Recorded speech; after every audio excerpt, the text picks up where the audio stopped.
여러분 안녕하십니까? 또 즐거운 사회 시간이 되었습니다. 선생님과 같이 사회를 또 배워보도록 하겠습니다. 6학년 사회구역 2학기입니다.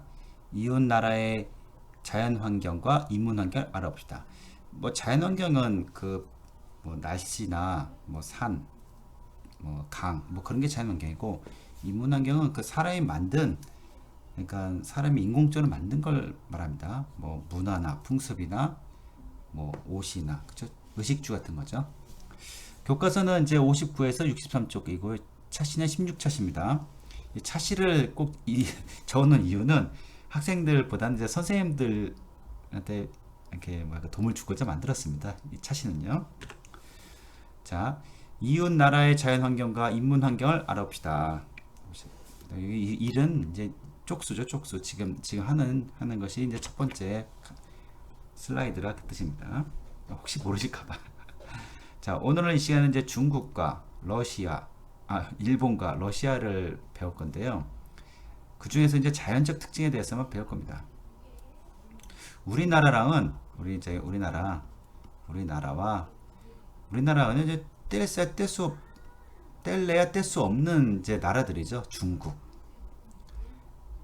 일본, 또 러시아, 그렇죠? 할 말이 많습니다. 자, 중국은 보겠습니다. 근데 오늘은 이제 자연적 환경만 다루기 때문에 중국은 이제 우리나라가 이렇게 있잖아요, 그렇죠? 이렇게 있으면은 이렇게 있죠. 자, 중국은 바로 여기가 중국입니다. 그렇죠? 중국. 지금이야 이제 남한과 북한으로 이제 갈라져 있지만, 이제 여기 이제 우리 한국이라 대한민국이라 크게 봤을 때는 중국은 우리 이쪽에 있습니다. 우리나라의 서쪽이죠. 이쪽 서쪽이죠. 서쪽에 있고, 이쪽은 동쪽이죠. 동쪽, 여기 북쪽, 남쪽이죠. 넓은 영토가 엄청 넓어요. 생각보다 엄청 넓습니다. 여기 이제 몽골에 있고, 전부 다 중국입니다. 고원, 이쪽에 산이 있어요. 이쪽에 산이 있어서 이쪽으로 갈수록 높아집니다. 고원이라는 것은 높은 곳입니다. 산지, 그 다음에 마찬가지로 산도 많죠. 그 다음에 동쪽의 해안가, 이쪽이 동쪽이에요. 동쪽. 우리나라는 이쪽 서해안이죠. 서해안. 뭐 황해라고도 하는데 서해안이죠. 이 서해안 쪽으로 해서 이렇게 해안가와 평야가 이렇게 있어요. 선생님, 제 같은 경우는 이제 이쪽 중국에 여행 한번 가본 적 있어요. 대학원 다니면서 여행 갔는데 기가 막힌 걸 봤습니다. 이렇게 들판이 있으면은 여기 이제 수로를, 자동차 다니는 길 있잖아요. 수로를 이런 식으로 수로를 팠어요. 이 길이가 엄청나더라고요. 여기가 전부 다 평야야, 평야. 근데 더 부러운 것은 뭐 쌀을 키우든 벼를 키우든 뭐 상관없지만 여기를 이모작이라는 뜻이 뭐냐면은 날씨가 아열대 기후입니다. 그러다 보기 때문에 이쪽 아열대 기후라서 이모작이라서, 그러니까 봄에 씨를 뿌리면은 여름에 다 자라서 수확을 해요. 또 여름에 또 뿌려요. 또 뿌리면은 겨울에 또 수확을 해요. 그러니까 쌀 양이 엄청난다 그 말이죠. 그만큼 중국의 인구가 많은 이유가 있겠죠. 먹을 게 많죠. 자, 그렇게 평야가 발달했고 다양한 기후. 여기 보면은 중국은 이렇게 봤을 때 아까 얘기했다시피 이쪽이 이제 아열대, 덥죠. 아열대 기후고, 그 다음에 온대 기후. 그렇지, 안 써지네요. 온대 기후, 봄, 여름, 가을, 겨울 온대 기후. 우리나라 같이 온대 기후가 있고, 이 위로 갈수록 냉대도 좀 있고, 그 다음에 이쪽에는 이제 사막, 건조 기후. 뭐 없는 게 없네요. 보니까 땅이 그만큼 넓다 그 말이죠. 세계에서 인구가 가장 많습니다. 13억이라는 얘기가 있습니다. 13억. 우리나라는 아직 5천만 될까요? 그러니까 엄청나죠. 13억이네요. 그 다음 일본입니다. 일본은 우리나라는 참 악연이에요. 악연의 나라입니다. 근데 오늘은 그에 대해서 이제 뭐랄까 다른 얘기는 안 하고 이제 교과서에 있는 얘기만 하겠습니다. 우리나라는 동쪽에 위치하고 그렇죠. 아까 전에 이제 다시 우리나라를 그리면요. 우리나라가 딱 있죠. 있으면은 일본은 4개의 섬으로 이루어진 나라입니다. 우리나라보다 조금 더 크다. 그죠? 섬이 하나, 이 두 번째가 세 번째가 엄청 더 크죠? 엄청 더 큽니다. 그렇기 때문에 우리나라보다 조금 더 크다. 그죠? 섬나라죠. 섬이 엄청 많죠. 섬으로 이루어진 나라니까 섬이 이런데 엄청 많다. 그겁니다. 화산과 산과 화산이 많아요. 선생님은 또 일본 또 한번 가본 적이 있습니다. 뭐 이렇게 많이 갔는지 모르겠네요. 일단 가족여행 갔는데 보니까 진짜 아직도 산에 여기가 연기가 막 나오고 있더라고요. 분화하고 해서 화산도 많고 그러다 보니까 이 산이란 것은 대부분이 다 이런 화산이에요. 화산산, 화산용 산, 그냥 산이 아니고 맞습니다.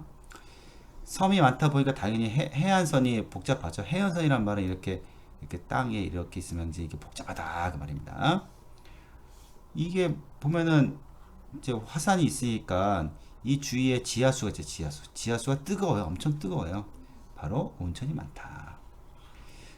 일례로 선생님도 이제 일본 여행 갔다가 아침에 온천을 가요. 또 여행 다니다가 저녁 때 또 온천을 또 가요. 그 정도로 좋았습니다. 온천은 뭐 기가 막히더라고요. 뭐 이게 피부가 엄청 좋아지더라고요.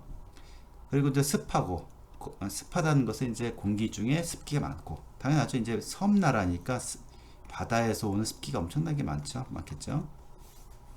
비나 눈이 많다. 그만큼 비나 눈이 많다. 뭐 비나 눈이 많은 것뿐만 아니라 태풍이 이렇게 오죠. 여름이나 가을에는요. 태풍이 이렇게 올라오죠. 올라와서 휩쓸고 딱 가고 있죠. 그렇죠. 가끔 우리나라도 오긴 오는데 일본은 그냥 휩쓸고 갑니다. 또 한 가지 이제 일본의 가장 큰 약점은 지진이에요. 지진. 여기가 환태평양 지구대라 해서 이 땅속이 이게 균열이 있어요. 여기 만약에 이제 일본이 이제 뭐 과학 시간 아닌데 만약에 보세요. 일본이 있다면 일본의 땅 속은 어떻게 그려야 될까? 이제 일본이 땅이라 생각하세요. 일본 땅. 일본인데 일본이 섬인데 물이 있잖아요. 물. 근데 이거 보면은 지각이라서 여기에 이쪽에 태평양 오른쪽에 태평양 있잖아요. 태평양 바닷속에 있는 이 뭐랄까 지각이 땅하고 물속에 이게 물입니다. 물 하고 여기 일본에 있는 이 섬의 이 화산하고 여기가 마찰이 굉장히 심합니다. 그러다 보니까 여기서 마찰이 나면 날수록 이게 진동이 됐겠죠. 그게 바로 지진.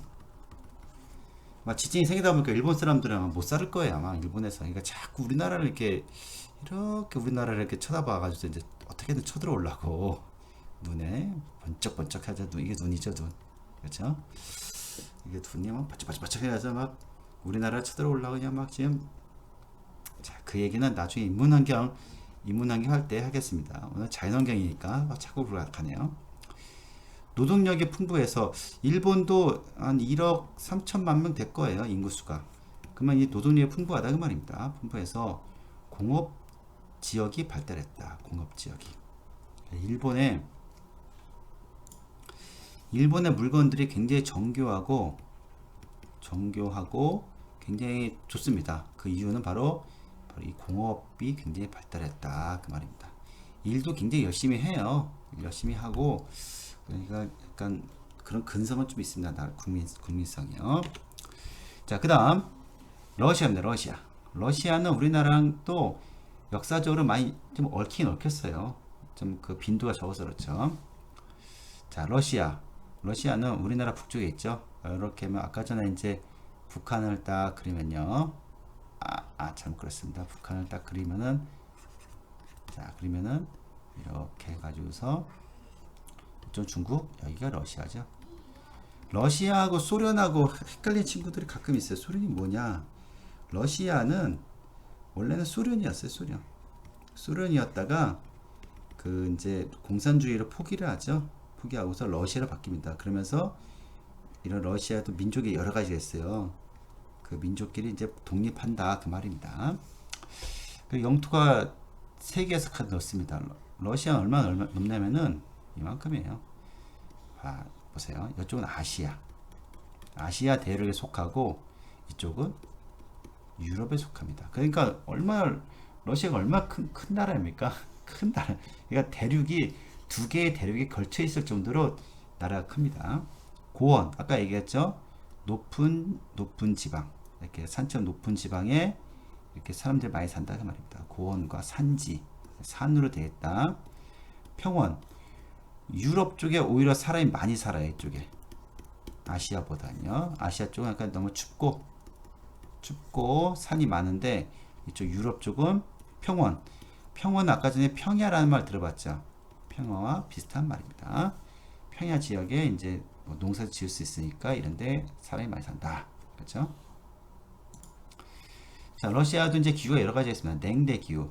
이제 보면 이제 이런 데가 냉대 기후예요. 이제 춥습니다. 냉대 기후는 겨울이 길죠. 영하 10도 정도 됩니다. 겨울이 길다. 근데 요 위에 올라가면은 요 위에 뭐 시베리아 뭐 위에 올라가면 엄청 추워요. 한대교죠, 한대교. 이 한대교에는 사람이 살 수가 없어요. 왜냐면은 영하 3도씨. 평균이 3도씨예요. 얼마 춥습니까? 냉장고가 평균 6도 정도 돼요. 6도. 여러분들 집에 있는 냉장고보다 더 춥다 그 말이죠. 사람이 살 수는 없습니다. 건조기후. 여기에도 이제 건조기후가 있네요. 아마 이쪽에 있을 것 같아요. 아까 전에 그 중국 쪽에 있으면 건조기후. 사막도 있다 말입니다. 천연자원이 풍부합니다. 이쪽도 천연자원이 풍부하죠. 시베리아 이런데요. 뭐 기름, 가스, 기름 뭐 다 있죠. 그런 천연자원으로 산업이 발달했죠. 그렇죠? 러시아 하면은 무기산업, 철강 산업 엄청 발달했습니다. 유럽에 사람이 많이 살고 있다. 그렇죠?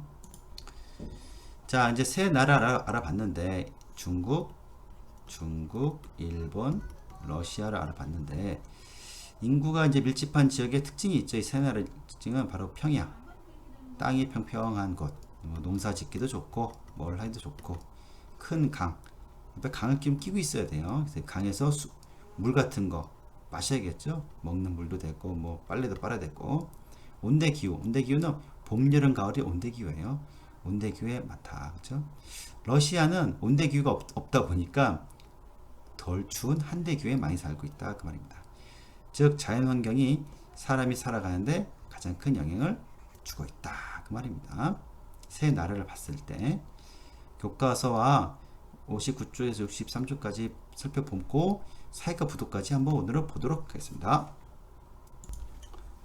자, 우리 교과서 먼저 한번 알아보도록 하겠습니다. 자, 요 기술을 굉장히 궁금해하는 많을 텐데 학생들 많고요. 요거는 제가 갖고 있는 휴대폰입니다. 휴대폰하고 컴퓨터를 연결했습니다. 이런 프로그램을 통해서요. 뭐 그런 건 이제 인터넷에 많이 이제 설명이 되어 있습니다. 저도 한번 설명해 본 적이 있고요. 자, 보시면은 오늘 배울 곳은 바로 이제 59쪽이죠. 59쪽에 지도에 간단한 지도에 이제 위치가 나와요. 위치. 대한민국 여기 있고 남한과 북한이 합쳤습니다.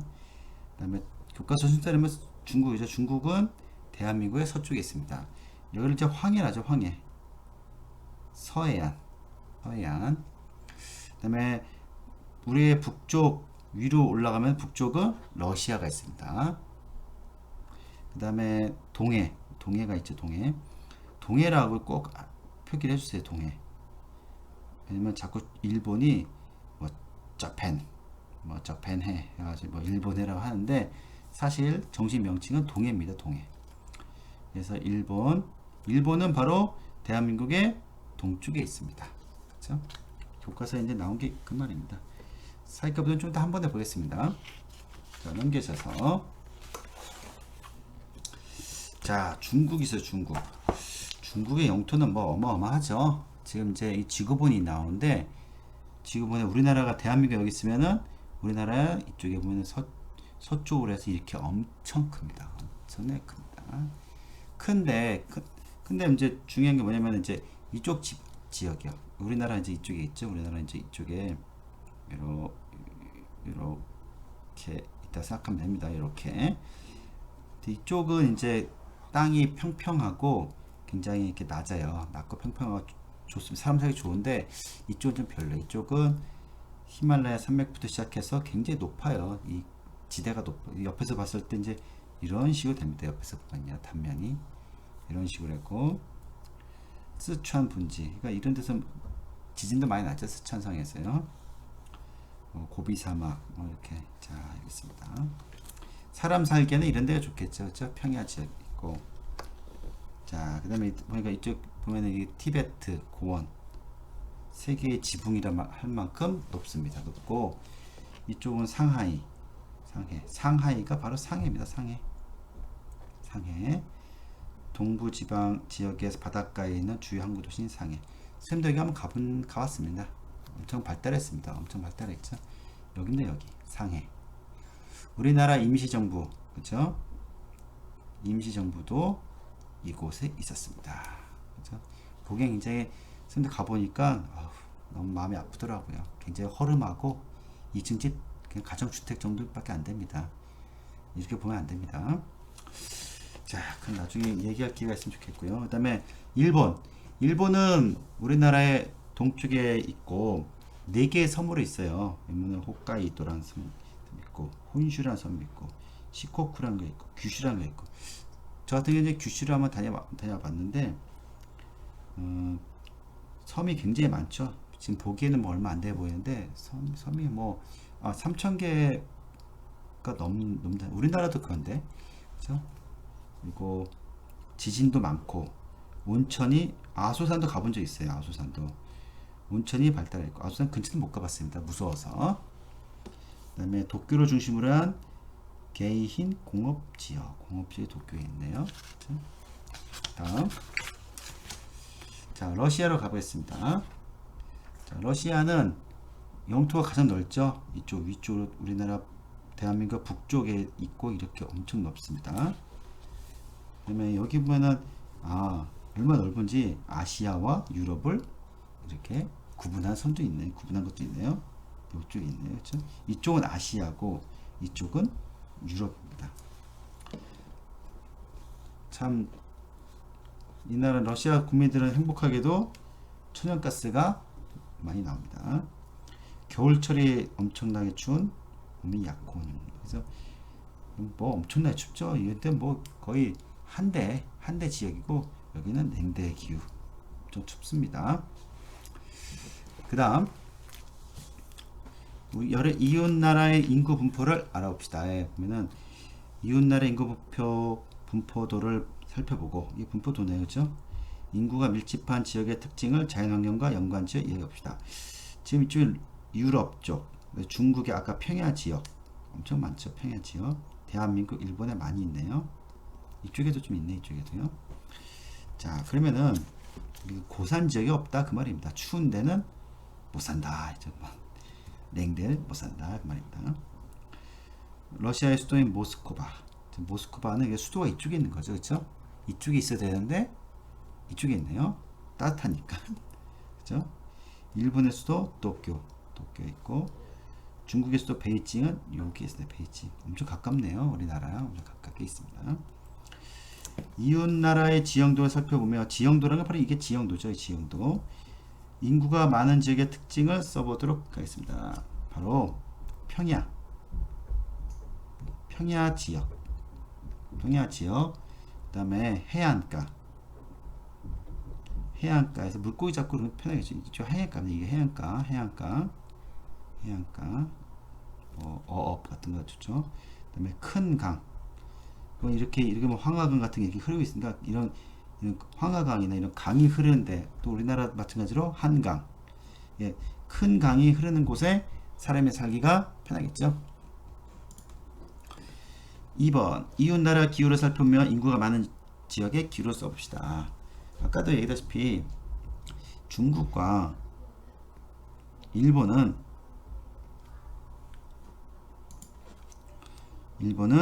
온대 기후, 뭐 우리나라 마찬가지입니다. 우리는 전부 다 온대기후라서 온대기후에 많이 살고, 러시아는 한대 기후가 아니고 기후보단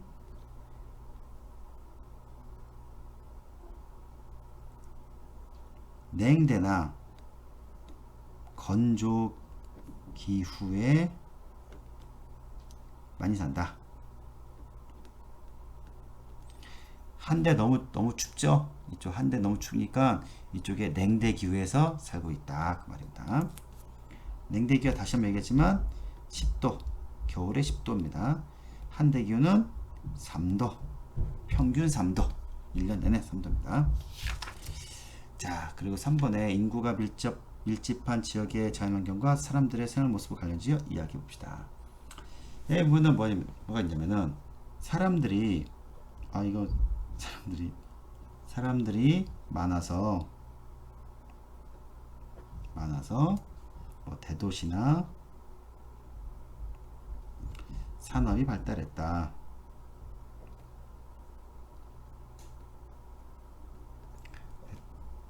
라고 쓰면 되겠죠? 자, 오늘은 특별하게 사회과 부도를 좀 살펴보라고 교과서에 있네요. 사회과 부도 30쪽에 보면은, 자, 보면은 이제 아시아가 이렇게 넣습니다. 좀 물론 이쪽은 유럽이고 아시아가 아시아입니다. 대한민국이 있고 일본이 있고 중국도 있고 몽골도 있네요. 러시아도 있습니다. 이렇게 우리나라와 연관 있는 나라들입니다. 그 다음에 66쪽을 보라고 하네요. 66쪽 시키는 대로 하겠습니다. 이제 다 그만 이유가 있네요. 자, 냉대기후 그나마 사람이 사는 곳이죠. 아까 전에 그 러시아 냉대기후 이 정도는 사는데, 한대기후는 뭐 이거는 진짜 너무 힘들겠죠. 여기 학생들 보세요. 얼마나 추운가. 이렇게 이글루에 집 짓고 사는 겁니다. 그렇죠? 그 다음에 냉대기후의 지역 통나무집, 핀란드의 통나무집, 그렇죠? 통나무집도 짓고 있고 살고 있고. 여기 이제 극명하게 있네요. D가 냉대기후입니다. D가 냉대기후고 E가 한대기후. 그렇죠? 그나마 냉대기후는 사람이 살 수 있다 그 말이죠. 이제 이쪽은 건조기후가 있고, 우리나라는 복받았죠. 온대기후죠. 온대기후, 녹색 온대기후. 근데 보면 온대기후는 그 많이 없어요. 이쪽 유럽하고 그다음에 이쪽 아시아, 이쪽 미국 쪽, 북아메리카 쪽, 멕시코 뭐 많이 없습니다. 그만큼 온대기후가 참 좋은데 사람 살기가. 자, 그다음에 이제 온대기후에서 뭘 할 수 있냐면은 이렇게 농업 같은 거, 올리브 열매 같은 거 할 수 있고, 그렇죠? 우리나라 같은 경우는 이제 벼농사도 지을 수 있고 그렇습니다. 그다음에 건조기후 있어요. 건조기후, 오아시스 산업, 오아시스라는 게 또 있네요. 그렇죠? 건조한 기획, 그러니까 지역에도요. 사막에도 오아시스 있는 거죠. 이렇게, 와, 이거 어떻게 졌을까요? 이게 흙으로 지은 건가요? 대단합니다. 이런 집을 짓고 살고 있습니다. 그 다음에 고산기후는 이제 산이 높은 겁니다. 산이 높다 보니까 이런 지역이에요. 이쪽에는 덥고 못 살지만 요 위에는 선선하고 사람 살기 좋은 지역이죠. 자, 잉카의 문명 유적지 마추픽추라는 말 있죠. 페루의 마추픽추가 바로 이런 고산 지역입니다. 산으로 이어진 지역. 그 다음에 이쪽은 열대 기후죠. 열대 기후. 네. 그렇죠? 이렇게 수상가옥, 물 위에서 이렇게 지내는 겁니다. 안전하게. 자, 오늘 이제 자연환경에 대해서 우리 여러분 어땠나요? 좀 이제 많이 잘 배웠나요? 그래서 우리 중국과 러시아와 일본은 우리나라 근접해 있다.